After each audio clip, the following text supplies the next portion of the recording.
I stood in the lawyer's office, my hands trembling as I signed the final documents.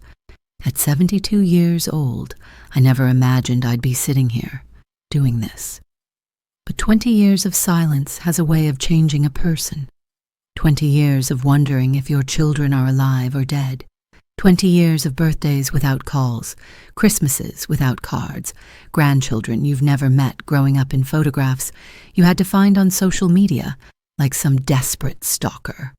Before we continue, please subscribe and hit that notification bell and let us know where in the world you're watching from in the comments.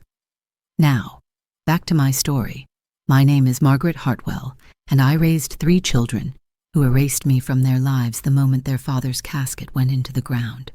Let me take you back to the beginning, because you need to understand how a mother's love can turn into something else entirely when it's met with nothing but cold, calculated abandonment. The day Richard died, I was 52 years old. We'd been married for 31 years. He was my high school sweetheart, my everything. We built our life together from nothing. A modest 3-bedroom house in the suburbs, family vacations to national parks because that's what we could afford, backyard barbecues where the kids ran through the sprinkler while Richard manned the grill. He was a good man, a postal worker for 33 years, never missed a day. He coached our son's little league team. He walked our daughters down the hallway on their first days of school, tears in his eyes even though he tried to hide them. When the heart attack took him at 55, it shattered our world. I remember the funeral like it was yesterday, the November rain hammering against the funeral home windows, the smell of lilies making me nauseous. Our children, Sarah, 31, Michael, 28, and Jennifer, 25, standing beside me in their black clothes, faces pale and expressionless. I held their hands. I was their mother. I thought we'd get through this together. I was so naive. The first sign came 3 weeks after the funeral.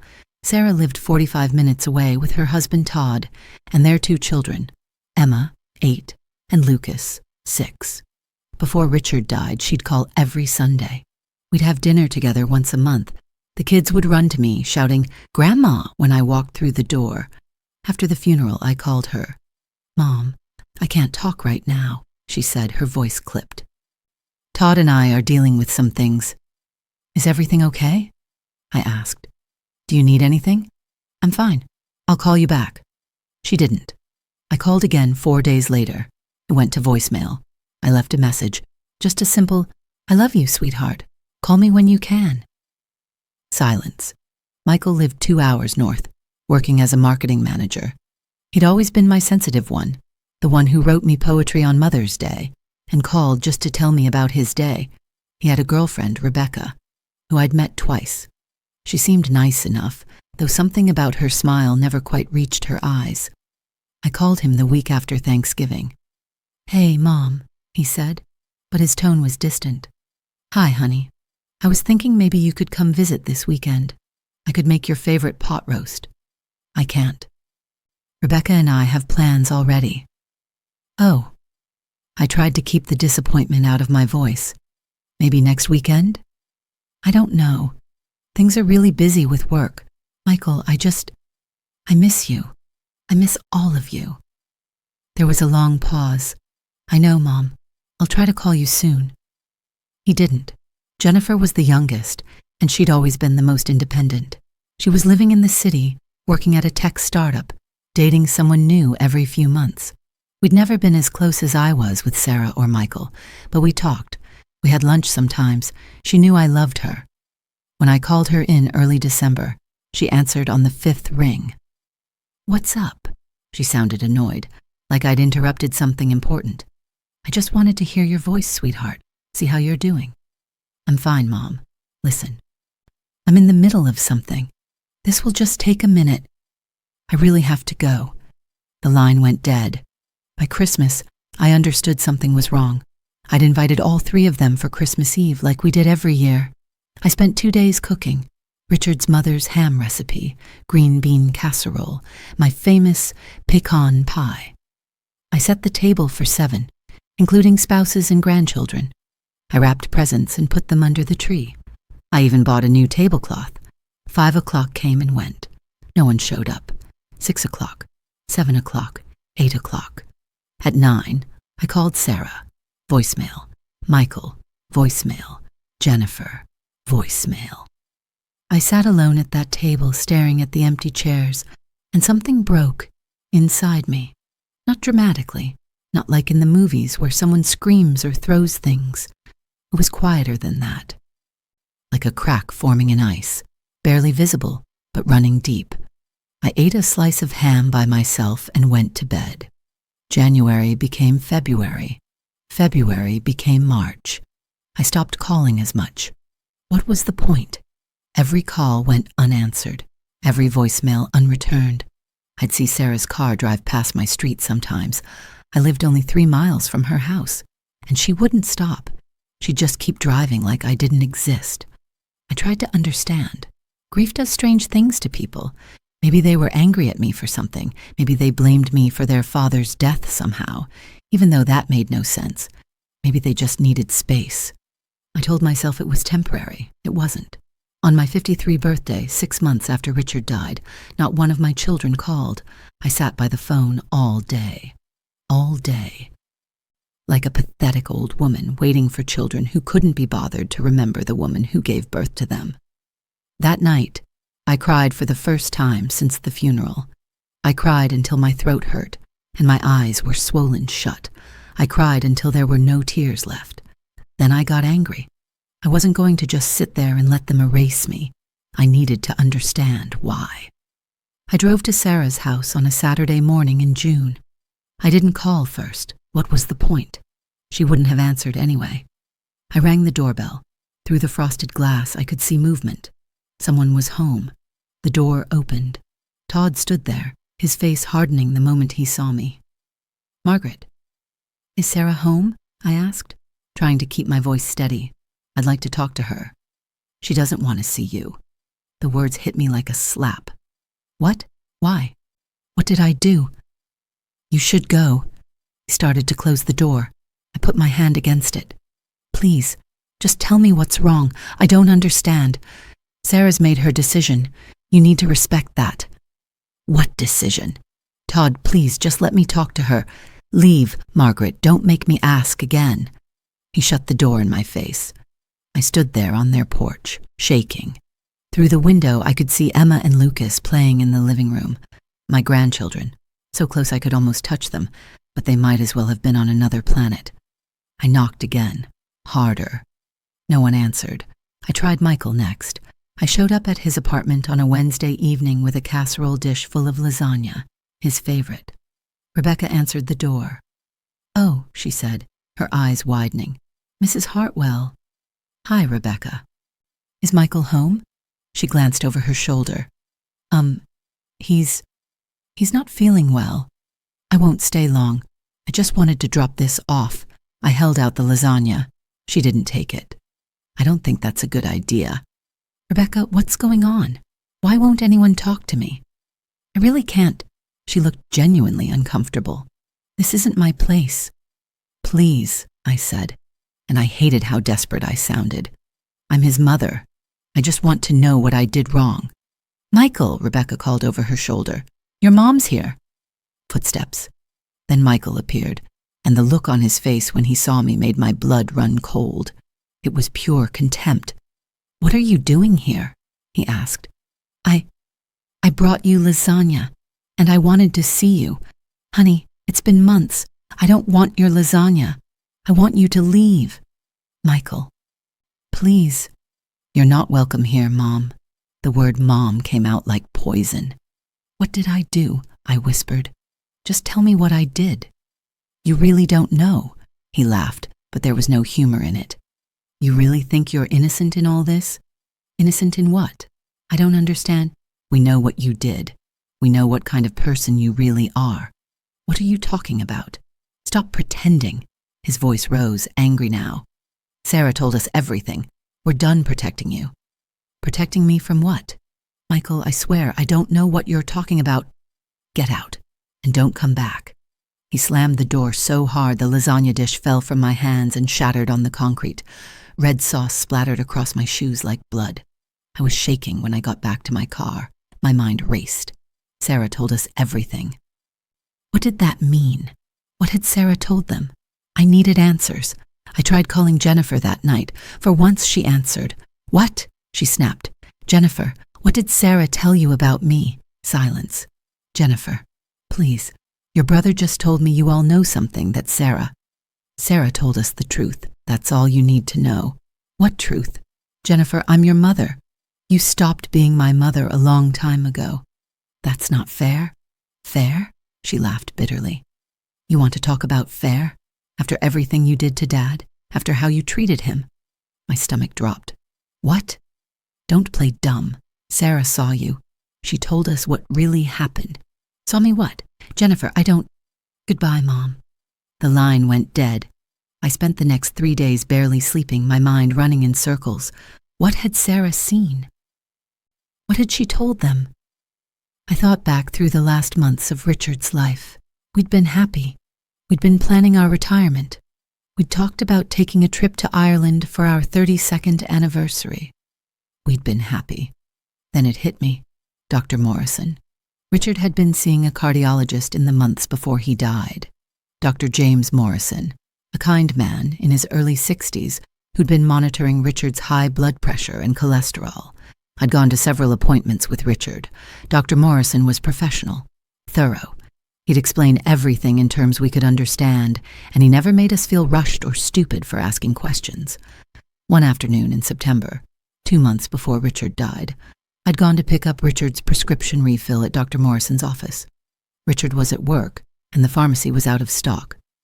So the doctor's office had said they'd have samples ready. When I arrived, Dr. Morrison was in the hallway, looking at a chart. He saw me and smiled. Mrs. Hartwell, good to see you. I have those samples ready. Come to my office. We walked together down the hall. We talked about Richard's progress, about the new medication. In his office, he handed me the samples and a new prescription. Make sure he takes these with food, he said. And if he experiences any dizziness, call me immediately. I will. Thank you, doctor. As I was leaving, I stumbled slightly. My ankle had been bothering me that week. Dr. Morrison caught my elbow to steady me. Careful there, he said kindly. Thank you. I'm fine. That was it. That was the entire interaction. 45 seconds, maybe a minute, professional, innocent, meaningless. Except Sarah had been there. I remembered now. She'd texted me that afternoon saying she was picking up Emma from school and would drop by to say hi. She must have come to the medical building looking for me. She must have seen me coming out of Dr. Morrison's office. She must have seen him touch my arm, and she must have created an entire fiction in her head about what it meant. I called Sarah's house 23 times that week. She never answered. Todd never answered. I left messages that turned from pleading to angry to desperate and back to pleading again. Finally, I wrote a letter. Dear Sarah, I don't know what you think you saw at Dr. Morrison's office that day, but I promise you, whatever you've imagined, it's not true. Dr. Morrison was your father's cardiologist. I went to pick up medication, that's all. There was nothing inappropriate, nothing wrong. He was helping me, Sarah.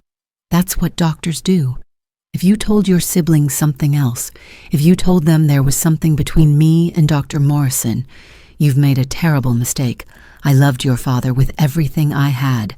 I would never have betrayed him. Never. Please, sweetheart, call me. Let me explain. Whatever you think happened, you're wrong. I love you, Mom. I mailed it certified mail so I'd know she received it. 3 days later, it came back unopened, marked, Return to Sender. She wouldn't even read it. The next 2 years were a special kind of hell. I tried everything. I sent birthday cards to my grandchildren, returned unopened. I sent Christmas presents, returned unopened. I showed up at Emma's school play. Security escorted me out when Sarah saw me and told them I was harassing her family. I hired a private investigator to at least tell me if my children were okay, if they were alive. He confirmed they were all fine, thriving, actually. Sarah had another baby. Michael got promoted. Jennifer bought a condo. Life went on for them. For me, every day was the same. Wake up. Wonder if today would be the day one of them called. Go to bed disappointed. I tried to move on. I joined a book club. I volunteered at the library. I went to grief counseling. The therapist told me I needed to accept that some relationships couldn't be repaired, that I might never get closure. But how do you accept that your children hate you for something you didn't do? 5 years passed, then 10, then 15. I stopped celebrating my birthday. What was the point? I stopped celebrating Christmas. I'd sit in my dark house on Christmas Eve, remembering when my children were small, when they believed in magic, when they looked at me like I hung the moon. Sarah's children grew up through social media. I'd created a fake account just to see their photos. I watched Emma turn into a beautiful young woman. She graduated high school. She went to college. I missed all of it. Lucas played football. He was good, apparently. State championships, college scouts. I missed all of it. Sarah had 2 more children after Richard died, a boy and a girl. I didn't even know their names until I saw them tagged in photos. I had 5 grandchildren, and I'd never held 3 of them. Michael married Rebecca. They had twins, a boy and a girl. I learned about it from a Facebook post. Married my best friend today, with a photo of them kissing in front of a waterfall. I wasn't invited. I wasn't even told. Jennifer moved to Seattle, then Boston, then back to the city. She started her own company. She dated a woman for a while, then a man, then another woman. She got engaged. I found out from her Instagram. She looked happy in the photo, her arm around a woman with kind eyes. My children built entire lives without me. And I got old. My hair turned completely white. My hands developed arthritis. I had a knee replacement. I had a cancer scare that turned out to be nothing. But I went through the biopsy alone, the waiting alone, the relief alone. I thought about Richard every single day. I talked to him sometimes, late at night. They think I betrayed you, I'd whisper to the empty house. They think I didn't love you. But I did. God, I did. Some days I was angry. How dare they? How dare they throw away their mother based on a lie, based on an assumption, without even giving me a chance to defend myself? Other days I just felt hollow. On the 20th anniversary of Richard's death, I made a decision. I was 72 years old. I'd spent 2 decades of my life hoping, waiting, grieving. 2 decades of being invisible. 2 decades of being erased. I was done hoping. I was done waiting. It was time to do what they feared most. I called my lawyer, Robert Chen, who'd handled Richard's will 20 years ago. "Margaret," he said warmly when his secretary put me through. "It's been a while. How are you?" "I need to update my will," I said. "Of course. When would you like to come in?" "As soon as possible." 3 days later, I sat in his office, the same office where I'd sat 20 years ago, numb with grief, as he'd read Richard's will to me and the children. Richard had left everything to me: the house, the life insurance, his retirement account, his pension survivor benefits. It wasn't a fortune by any means, but it was substantial, about $800,000 total once everything was liquidated and paid out. I'd lived modestly on Richard's pension and my own small Social Security check. I'd kept the house. I'd invested the life insurance money carefully. Over 20 years, with compound interest and a few lucky stock picks, that $800,000 had grown to nearly $2 million. I'd always assumed I'd leave it to my children, equal shares. That's what mothers do. But these people weren't my children anymore. They were strangers who'd cut me out of their lives without a second thought. "I want to change my beneficiaries, Mawan," I told Robert. He pulled out a legal pad. "Okay, who would you like to include?" I'd spent weeks researching. I'd made phone calls. I'd done my homework. "The Cardiac Research Foundation," I said. 50%. Robert wrote it down. "That's wonderful, Margaret. Richard would have loved that." "The Children's Literacy Fund, 25%. Beautiful." And the final 25% divided equally among 3 organizations: the Animal Rescue League, the Women's Shelter Coalition, and the Alzheimer's Association. He looked up at me. "And your children?" "Nothing." His pen paused on the paper. "Margaret, nothing," I repeated firmly. I want it explicitly stated in the will that I am intentionally excluding Sarah Hartwell Thompson, Michael Hartwell, and Jennifer Hartwell from any inheritance. I want it clear that this is not an oversight." Robert set down his pen. "I have to ask, are you sure about this?" "I've never been more sure of anything in my life. This is a very final decision. Once you pass, there's no taking it back." "They made their decision 20 years ago," I said quietly. "This is mine." But that wasn't enough. I wanted them to know. I wanted them to live with the knowledge of what they'd lost, not because of the money. I didn't care about the money, but because of what it represented. I wanted them to understand that actions have consequences, that you can't abandon someone and still expect to benefit from them, that their mother had value, had worth, had agency. I wanted them to feel something, so I did something that some might call cruel. I called it justice. I spent a week writing the letter. I must have gone through 30 drafts.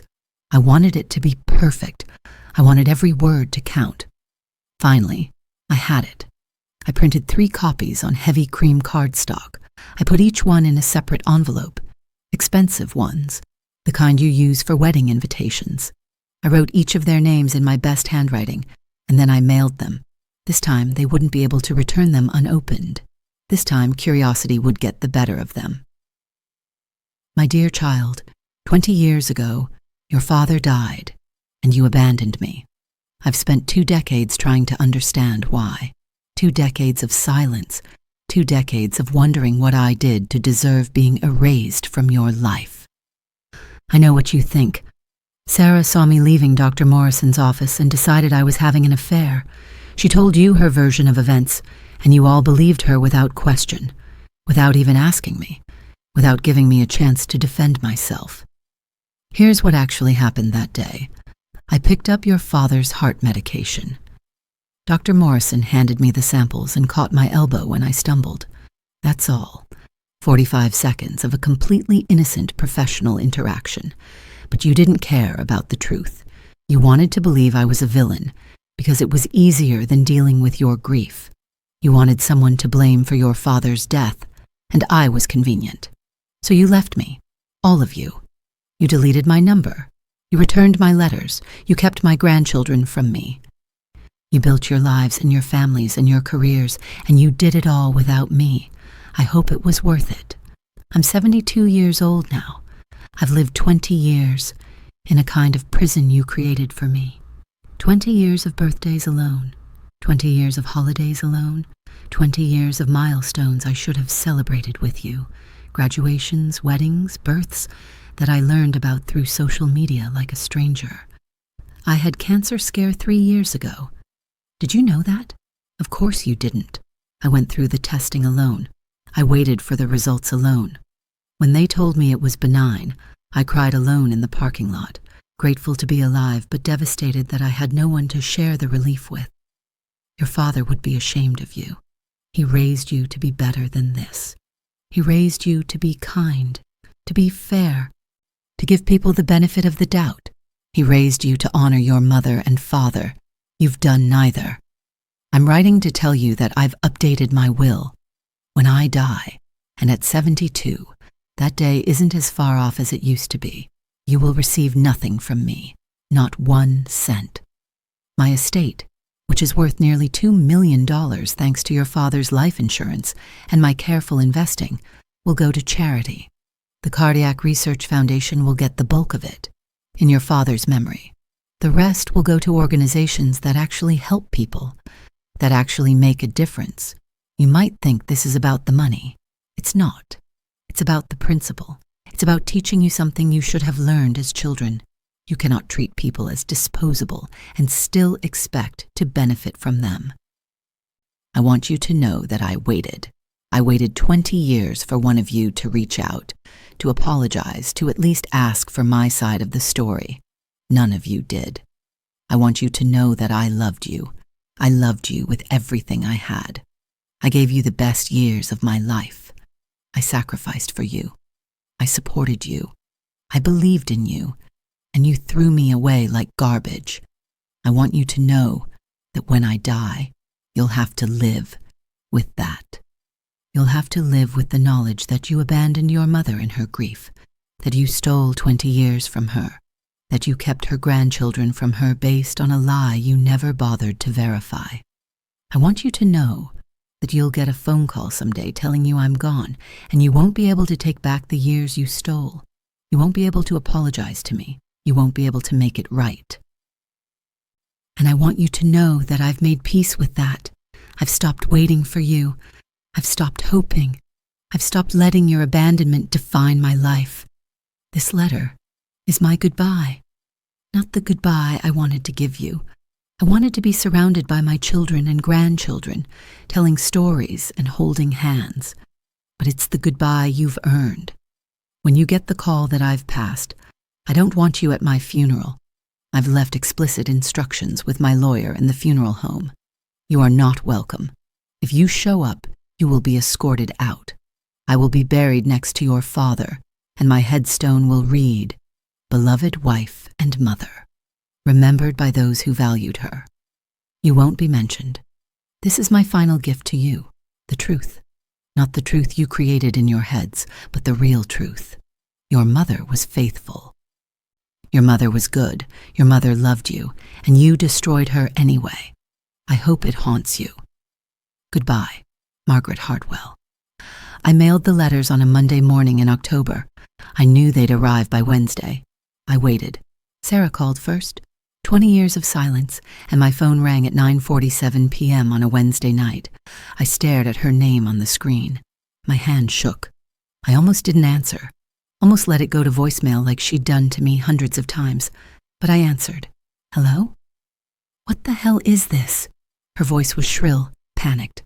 "What the hell did you send me?" "A letter," I said calmly. "This is insane. You can't do this." "Can't do what? Tell you the truth? Leave my money to charity? You're trying to manipulate us." I laughed. I actually laughed. "Manipulate you? Sarah, I haven't spoken to you in 20 years. I don't even know you anymore. How could I possibly manipulate you? This is about money. This has nothing to do with money. This is about consequences. You can't cut us out like this.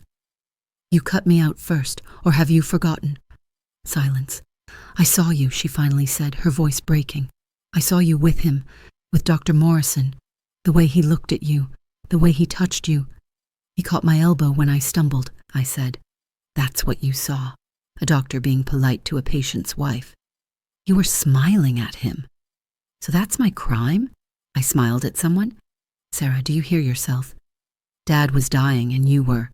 Your dad had high blood pressure, not a terminal illness.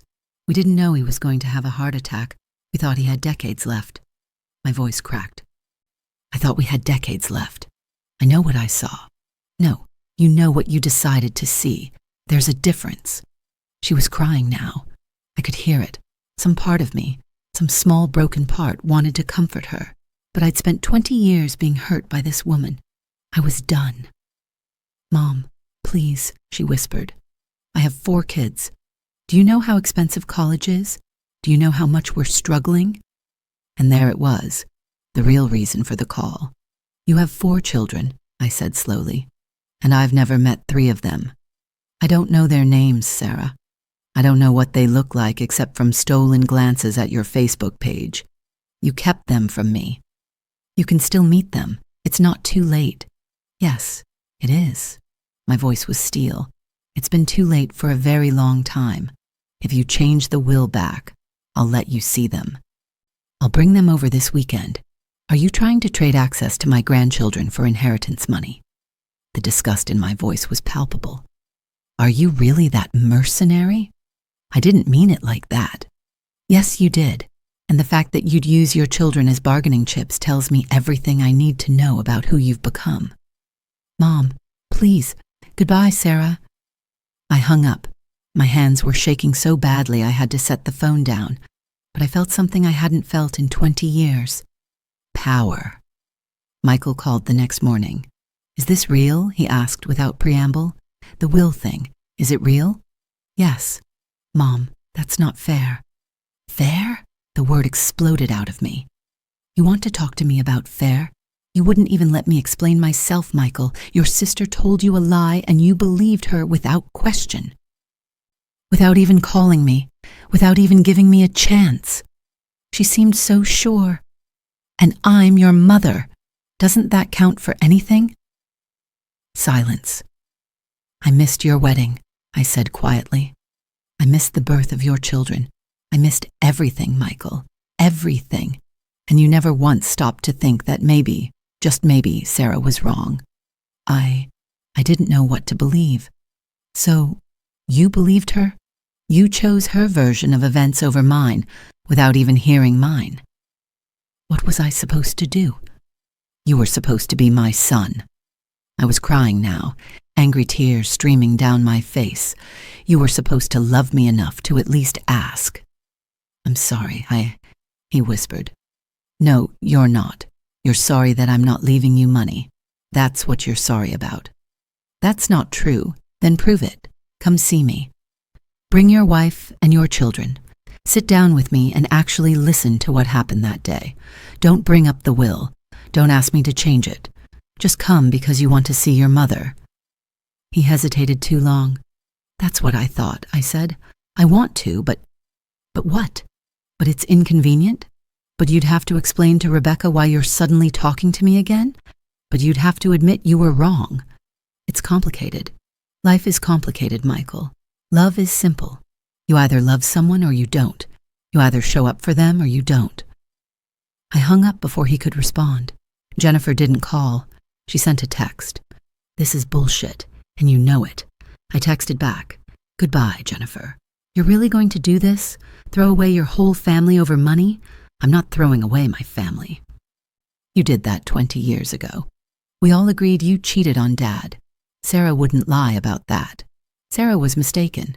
There's a difference between lying and being wrong, but you all were too busy being righteous to care about the truth. This is insane. When you die alone, don't blame us. I've been alone for 20 years.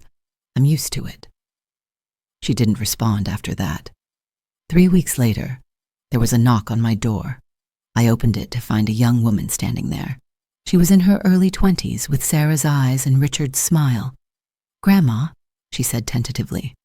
My heart stopped. Emma?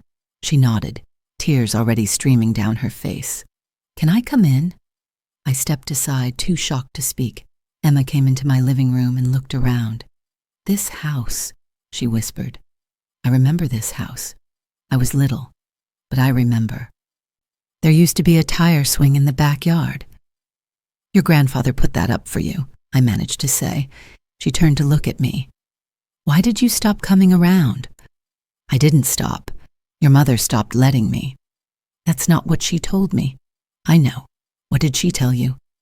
Emma sat down on the couch, Richard's old couch, the one I'd never had the heart to replace. She said you moved away, that you started a new life and didn't want to be bothered with us anymore.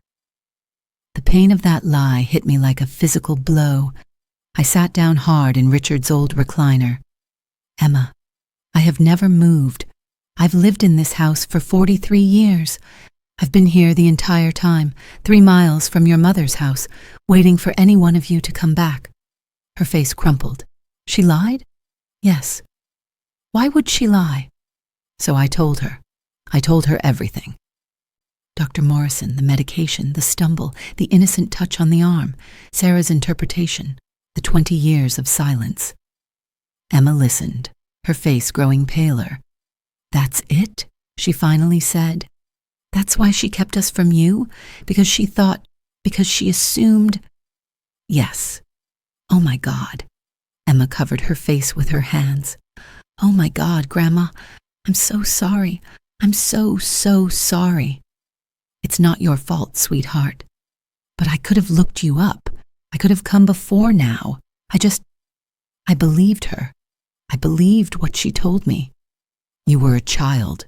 Children believe their parents. Emma looked up at me, her eyes red. I read the letter, the one you sent Mom.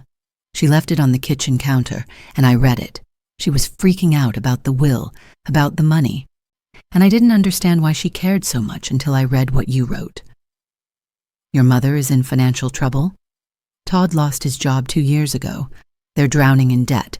Mom was counting on, well, on you dying and leaving them money. The coldness of that statement settled over both of us. I'm sorry, Emma said quickly. That came out wrong. No, it didn't. That's exactly what she was counting on. And now she's upset that I'm not going to fund her retirement. She doesn't deserve it, Emma said fiercely. Not after what she did to you. Emma, no, I'm serious.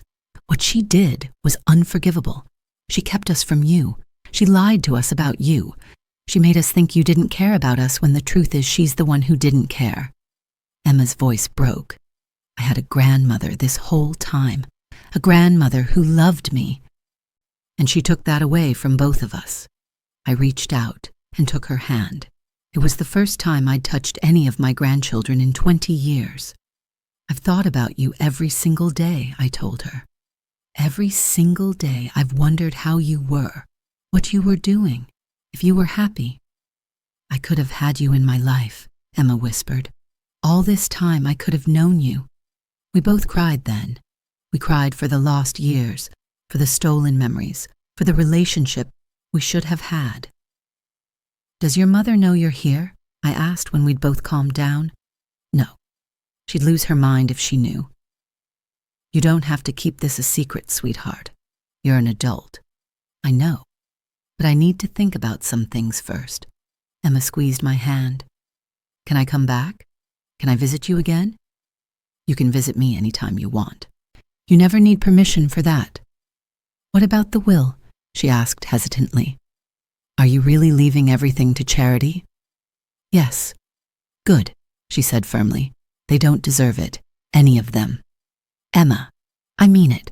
I don't want anything from you, Grandma. I just want to know you. I want to make up for lost time. Is that okay? I pulled her into a hug, this beautiful young woman who looked so much like her grandfather. That's more than okay, I whispered.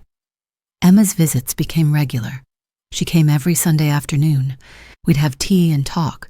She told me about her life, her boyfriend, her plans to go to graduate school.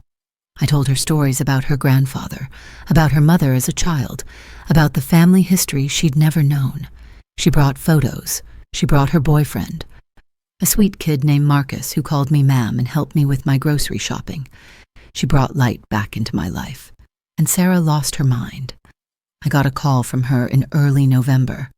She was screaming before I even said hello. How dare you, she shrieked. How dare you poison my daughter against me? I haven't poisoned anyone, Sarah. Emma came to me. You've been telling her lies, turning her against her own mother. I've been telling her the truth. There's a difference. She won't speak to me. She moved out. She said she can't stand to be in the same house with me after what I did to you. I felt a pang of sympathy despite myself. Sarah, that's between you and Emma. This is your fault. You sent that letter to manipulate us, and now my daughter hates me. Your daughter doesn't hate you. She's disappointed in you. Again, there's a difference. Change the will back, Sarah demanded. Change it back, and I'll make things right. I'll apologize. I'll bring the other kids to meet you. No. What do you mean, no? I mean exactly what I said. No. The will stays as it is. You spiteful bitch. I'm going to hang up now, Sarah. When you're ready to have an actual conversation about what you did and why it was wrong, a conversation that has nothing to do with money, you call me back. Until then, we have nothing to say to each other. I hung up. My hands weren't shaking this time. Lucas showed up in December. He was 26 now, a college football coach at a small university upstate. He looked so much like Richard it made my chest ache. Grandma Margaret, he said when I opened the door. I'm Lucas. I don't know if you remember me. Of course I remember you. My voice was shaking. Of course I do. He pulled out his phone and showed me a photo. It was old, faded, from before the abandonment. Richard was holding a tiny Lucas, both of them grinning at the camera. Emma sent me this, he said. She told me everything. About Dr. Morrison, about Mom keeping us from you, about the will, all of it. Lucas, I just wanted to say I'm sorry. I was so little when it all happened, I don't remember much. But I should have looked for you when I got older. I should have questioned why my grandma just disappeared. You were a child. Your mother told you I left. She lied. His jaw clenched. She lied about everything. I invited him in. We talked for 3 hours. He told me about his life, his career, his girlfriend. He asked about Richard, about what he was like. He would have been so proud of you, I told him. He loved football. He would have loved watching you play. I wish I'd known him better, Lucas said quietly. I wish I'd known you. You know me now. He came back the next week, and the week after that. Sarah's other 3 children, the ones I'd never met, didn't reach out. They were younger, more under Sarah's influence. But Emma kept me updated on them. Mom told them you're dangerous, Emma said one afternoon. She said you're trying to destroy the family. And what do you think? I think she destroyed the family 20 years ago when she made an assumption instead of asking a question. Michael called on Christmas Eve. Mom? Michael, can we talk? Really talk? That depends. Are you calling because you want to see me? Or because you want me to change the will? A long pause. Both, he admitted. I'd be lying if I said the money doesn't matter.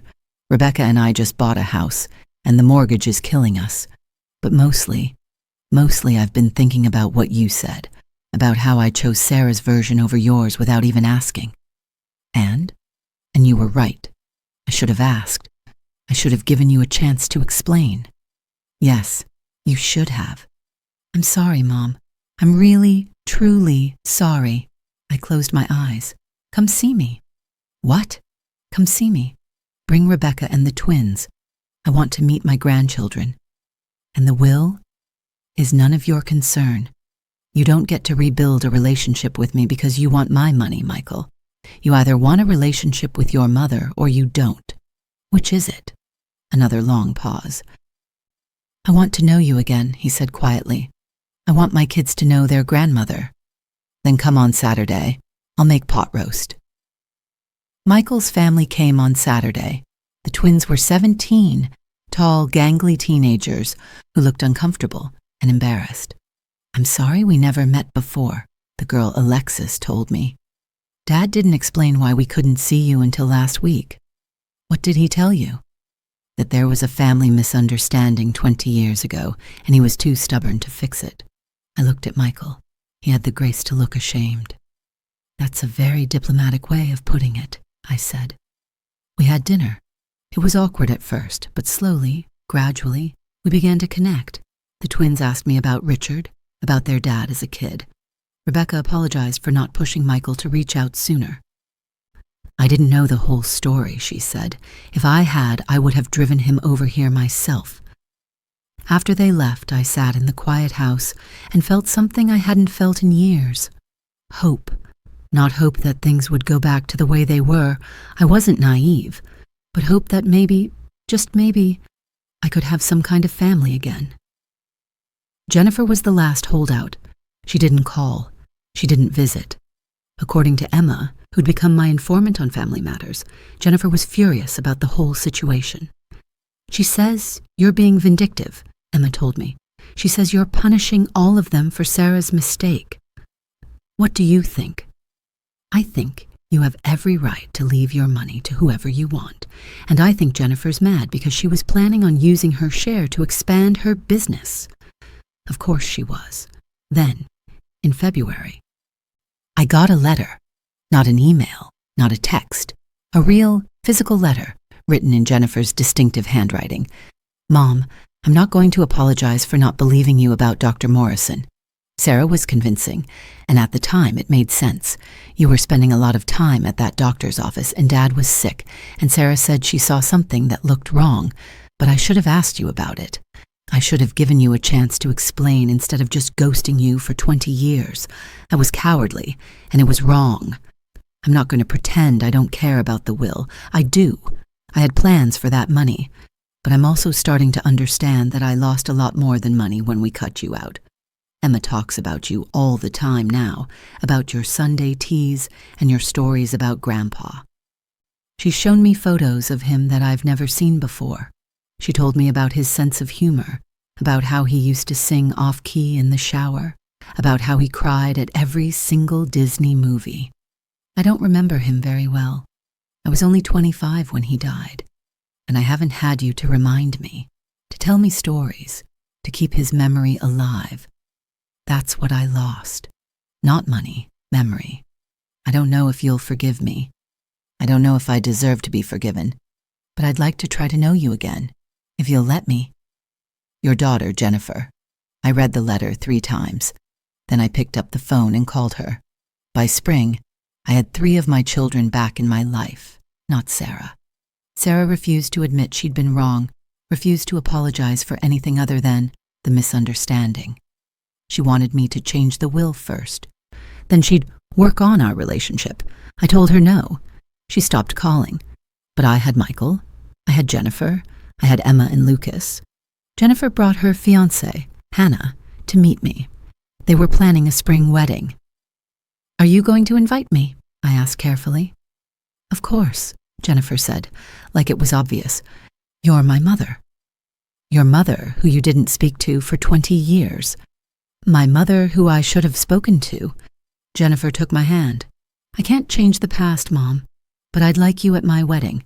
I'd like you to be part of my life going forward, if you'll have me. Of course I will. Michael brought the twins every other weekend. They'd help me in the garden, listen to my stories, teach me how to use Instagram properly. Grandma, you can't just like all my posts, Alexis laughed. That's not how this works. Why not? I like what you post. Yeah, but you're supposed to be subtle about it. I'm 72. I've earned the right to not be subtle. Emma graduated with honors and got accepted to graduate school. She asked me to come to her graduation. Sarah was there. We didn't speak. We didn't even make eye contact, but I watched my granddaughter walk across that stage and accept her diploma, and I cried tears of pride. Lucas got engaged to his girlfriend, Simone. They asked if they could have the engagement party at my house. This is where Grandpa grew up, Lucas told Simone. This is our family home. It would be an honor, I told them. In early summer, my lawyer called. Margaret, I need to ask you something. What is it, Robert? Are you going to change the will? I was quiet for a moment. Why do you ask? Because I've watched you rebuild relationships with your children. I've seen you happier this past year than I've seen you in the 20 years I've known you, and I want to make sure the will still reflects your wishes. It does. You're certain. I'm certain. Even though Michael and Jennifer have apologized, even though Emma and Lucas have been coming around. Robert, let me ask you something. If I change the will back now, what does that teach them? I'm not sure I follow. It teaches them that all they had to do was wait me out, that if they apologize when it becomes financially convenient, they get rewarded. It teaches them that their choices don't have real consequences. But they've genuinely reconnected with you. Yes, they have. And I'm grateful for that. I love having them in my life. But that's the relationship. That's what they get. They get me. They get my time, my stories, my love, my presence at their weddings and graduations and births. That's what they should have wanted in the first place. And the money goes to charity, where it will actually help people who need it. Robert was quiet for a moment. You're a remarkable woman, Margaret. I'm just a woman who learned her worth a little late in life. Jennifer's wedding was beautiful. It was small, intimate, just family and close friends. She wore a simple white dress and carried sunflowers. Hannah wore a navy suit and cried through the entire ceremony. I sat in the front row and watched my youngest daughter marry the love of her life, and I felt Richard's presence so strongly, it was like he was sitting beside me. At the reception, Jennifer pulled me aside. Thank you for coming, Mom. Thank you for inviting me. I mean it. After everything, after what we did to you, you still came. You're my daughter. Of course I came. She hugged me tightly. I'm sorry. I know I've said it before, but I need you to really hear it. I'm so sorry for the time we lost. I hear you, sweetheart. Are you ever going to forgive us? Really forgive us? I pulled back to look at her. I'm working on it. Some days are easier than others. That's fair. She She wiped her eyes. The will, you're not going to change it, are you? No. She nodded slowly. I understand. I don't like it, but I understand. Jennifer, do you know why I'm not changing it? Because we hurt you. Partly, but also because I need to know that you want me in your life for me, not for what I can give you. This way, there's no ambiguity. There's no ulterior motive. If you're spending time with me, it's because you want to, not because you're hoping to get back in my good graces. I want to know you, Mom. I really do. Then that's enough. Michael pulled me aside later that evening. Rebecca and I have been talking, he said. About? About the twins. About making sure they know you. Really know you. Not just as someone they see every other weekend. I'd like that. We want to start having Sunday dinners, all of us, at your place, if that's okay. We'll bring the food. You just have to show up. I've been showing up for 72 years, Michael. I think I can manage that. He smiled, but it was sad around the edges. I hate that we miss so much time. So do I. If I could go back, you can't. None of us can. We can only move forward. Will you ever forgive me? Really, truly forgive me? I thought about it. Really thought about it. Ask me again in 10 years, I said finally. After you've shown me that this isn't temporary. After you've proven that you're not going to disappear again the moment things get difficult. He flinched, but nodded. That's fair. I'm 73 now. It's been a year since I sent those letters. Emma is in graduate school and calls me every Wednesday. Lucas got married to Simone in October. I sat in the front row and watched him say his vows, and I thought about Richard and how proud he would have been. Michael's family comes for Sunday dinner twice a month. The twins call me Grandma now without hesitation. Jennifer and Hannah are talking about adopting a baby. Jennifer asked if I'd help with childcare once the baby arrives. Sarah and I haven't spoken since that last phone call. According to Emma, she's still struggling financially. She's had to sell the house and move into an apartment. Todd finally found work, but it doesn't pay as well as his old job. Part of me feels bad for her. Part of me thinks about how different things might have been if she'd just asked me what happened that day 20 years ago. But mostly I've stopped thinking about Sarah at all. I went to the cemetery last week. I haven't been in a while. It's hard on my knees these days. I sat beside Richard's grave and told him everything. The kids are back, I said. Well, most of them. I think you'd be proud of how they've grown. Michael has your kindness. Jennifer has your stubbornness. Emma has your laugh. The wind rustled through the trees. I'm leaving the money to charity, I continued. I know that might seem harsh, but I think it's right. They need to learn that love isn't something you can just pick up and put down when it's convenient. They need to understand that actions have consequences. A bird landed nearby, watching me with bright eyes. I miss you, I whispered. Every single day I miss you. But I'm okay now. Better than okay, actually. I'm learning to be happy again. I stood up slowly, my knees protesting. Watch over them, I said. Watch over all of them, even Sarah. She's lost her way, but she's still your daughter. I walked back to my car, and for the first time in 20 years, I felt at peace. People think revenge is about hurting someone as badly as they hurt you. But real revenge, the kind that actually means something, is about taking back your power. For 20 years, my children had all the power. They decided when I could see them, when I could talk to them, whether I existed in their lives or not. The will gave me back my power. Not because I wanted to hurt them financially, not because I wanted them to suffer, but because I needed them to understand that I had value, that I mattered, that they couldn't erase me and still expect to benefit from my existence. The money was never the point. The point was teaching them a lesson they should have learned as children, that love is a choice you make every single day. And if you choose to stop loving someone, you don't get to cash in later when it's convenient. Will I change the will someday? Maybe. Maybe if Michael and Jennifer continue showing up, continue being present, continue choosing me not because they have to, but because they want to. Maybe if Sarah ever finds the courage to admit she was wrong without making it conditional on money. Maybe if enough years pass that I know, with certainty, that they've learned what I needed to teach them. Or maybe I won't change it at all. Maybe the charities will get every penny, and my children will have to live with that. Either way, I've made my peace with it. Because the real revenge wasn't cutting them out of the will. The real revenge was learning to be happy without them.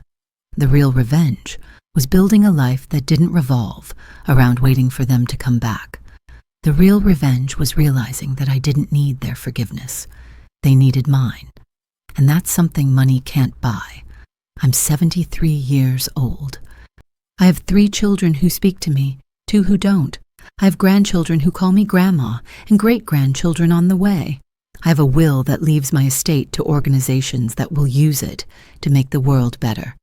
I have Sunday dinners and Wednesday phone calls, and a calendar full of graduations and weddings and birthdays.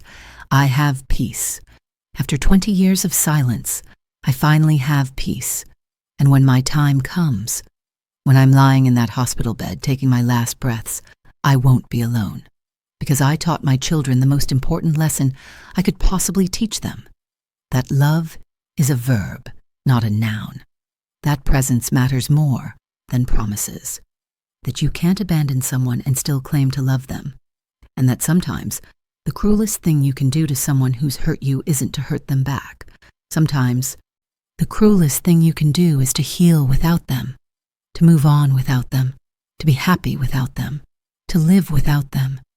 And then, when they finally realize what they've lost, to let them live with the consequences of their choices. That's what I did, and I'd do it again. Thank you for listening to my story, and thank you for being here.